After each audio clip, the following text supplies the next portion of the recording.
বিশুদ্ধ ভাষাটা এত জরুরি যে আল্লাহ তাআলা তার প্রিয় হাবিবকে মায়ের বুকের দুধ থেকে বঞ্চিত রেখেছেন শুধু বিশুদ্ধ ভাষার জন্য।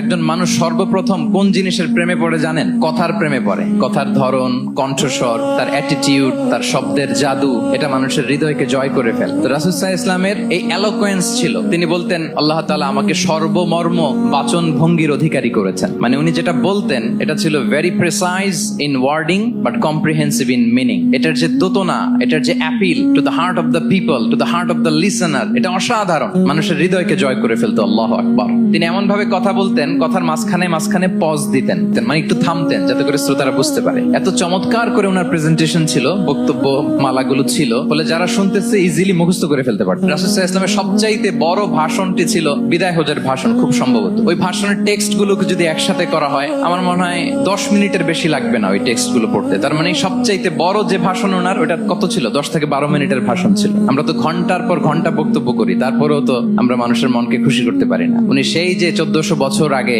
10 মিনিটের একটা ছোট্ট ভাষণ দিলেন, গোটা বিশ্ব আজও হাবুডুবু খায় ওই ভাষণের ভেতর, ঠিক কিনা বলেন? মাঝে মাঝে এমন আবেগ ঘন বক্তব্য উপস্থাপন করতেন সাহাবারা অশ্রুসিক্ত হতো।